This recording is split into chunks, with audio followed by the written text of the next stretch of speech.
మూడవ అధ్యాయము 13వ శ్లోకము. యజ్ఞశిష్టాశినః సంతో ముచ్యంతే సర్వకిల్బిషైః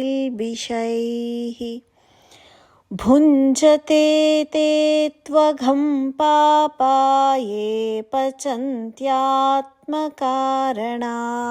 తాత్పర్యము: యజ్ఞశిష్టాన్నమును తిను శ్రేష్ఠ పురుషులు అన్ని పాపముల నుండి ముక్తులయ్యెదరు.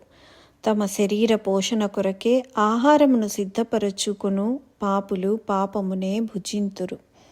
వివరణ: యజ్ఞములో ముందుగా నివేదించగా మిగిలిన ఆహారమునే భుజించే ఆధ్యాత్మిక చింతన గల సత్పురుషులు సర్వ పాపముల నుండి విముక్తులవుతారు.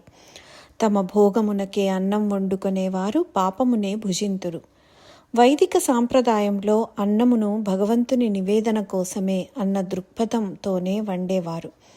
ఆహార పదార్థాలన్నీ కొంచెం కొంచెం ఒక పళ్ళెంలో ఉంచి భగవంతుడిని వాటిని స్వీకరించమని శాబ్దిక లేక మానసిక ప్రార్థన చేస్తారు. ఆ ఆహారాన్ని భగవంతుడు సూక్ష్మ రూపంలో స్వీకరిస్తారు. అలా నైవేద్యం చేసిన తర్వాత ఆ పళ్ళెంలో ఉన్న ఆహారం ప్రసాదంగా పరిగణించబడుతుంది. పితృరుణం, దేవరుణం, ఋషి రుణం, భూత రుణం, సామాజిక రుణం తీర్చుకున్న తరువాత మిగిలినది మనకు ప్రసాదము.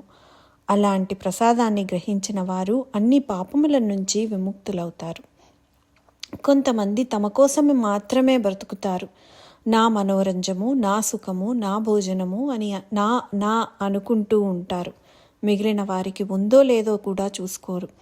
వారి స్వార్థం కోసం మాత్రమే జీవిస్తారు. భగవంతుడు అలాంటి వారు తినేది, జీవించేది పాపమును మాత్రమే అంటున్నారు. ఈ సంసార చక్రము నిశ్చిత రూపంలో తిరుగుతూ ఉంటుంది. ఈ చక్రము తిరుగుటకు సహాయము చేసేవారు శ్రేష్ఠులు. దీనికి వ్యతిరేకంగా పనిచేసేవారు పాపులు. ఈ సంసార చక్రమును భగవంతుడు ప్రవర్తింపచేస్తున్నారు కనుక వారికి మనం రుణపడి ఉన్నాము. ఆ సమస్త రుణాలను తీర్చడానికి మనం ప్రయత్నించాలి. మన జీవితం యజ్ఞార్థకంగా ఉండాలి.